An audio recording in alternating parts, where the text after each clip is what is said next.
Je sais, le titre fait peur, mais je vous promets, dans 3 minutes, vous y verrez plus clair.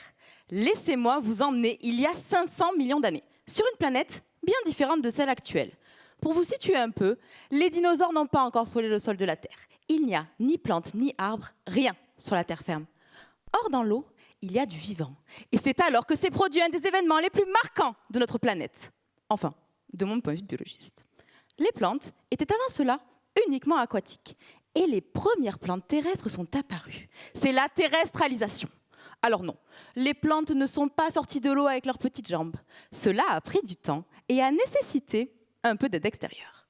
Un des éléments qui a permis leur installation sur la terre ferme est une symbiose avec un champignon mycorhizien. Mais c'est quoi une symbiose ? Une symbiose, c'est une association à bénéfice réciproque. C'est-à-dire que la plante et le champignon vont s'entraider. Ici, le champignon permet à la plante de récupérer de l'eau et des nutriments du sol qu'elle trouvait avant en abondance dans l'eau autour d'elle. Et en échange, la plante fournit au champignon des sucres qui sont nécessaires à sa survie. Cette interaction, elle est tellement avantageuse qu'elle est encore utilisée de nos jours chez plus de 80% des plantes. Bon, vous l'aurez compris, je vais vous parler de plantes aujourd'hui, et aussi un peu de champignons. On commence à y voir plus clair. Pour que la symbiose ait lieu, il faut que les partenaires se reconnaissent. Pour cela, les plantes perçoivent leur environnement grâce à des récepteurs. Ce sont des sortes d'antennes présentes à la surface des cellules qui leur permettent de savoir ce qui se passe autour d'elles. Et moi, je m'intéresse à une famille d'antennes en particulier, la famille des récepteurs Lysem-RLK. Ces antennes-là, elles perçoivent le vivant et informent la plante si elle doit se défendre ou entrer en symbiose.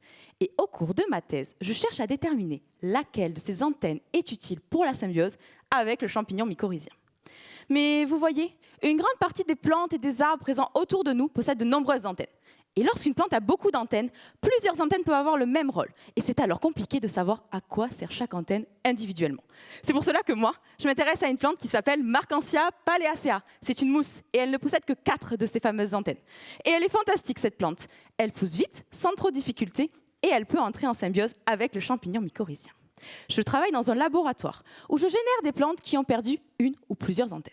Puis, je fais pousser ces plantes dépourvues de leurs petites antennes et je les mets en présence du champignon mycorhizien. Et j'observe. J'observe à l'intérieur de ma plante si la symbiose est affectée. Est-ce que la symbiose disparaît lorsque l'on prive la plante de ses petites antennes ? Ou est-elle toujours présente ? Pour l'instant, je ne sais pas. Mais j'espère pouvoir ainsi comprendre le rôle de ces antennes dans une symbiose qui, en 500 millions d'années, nous a fourni une planète couverte d'arbres, de fleurs et de squelettes de dinosaures. Et si j'ai bien fait le job, vous avez compris mon titre.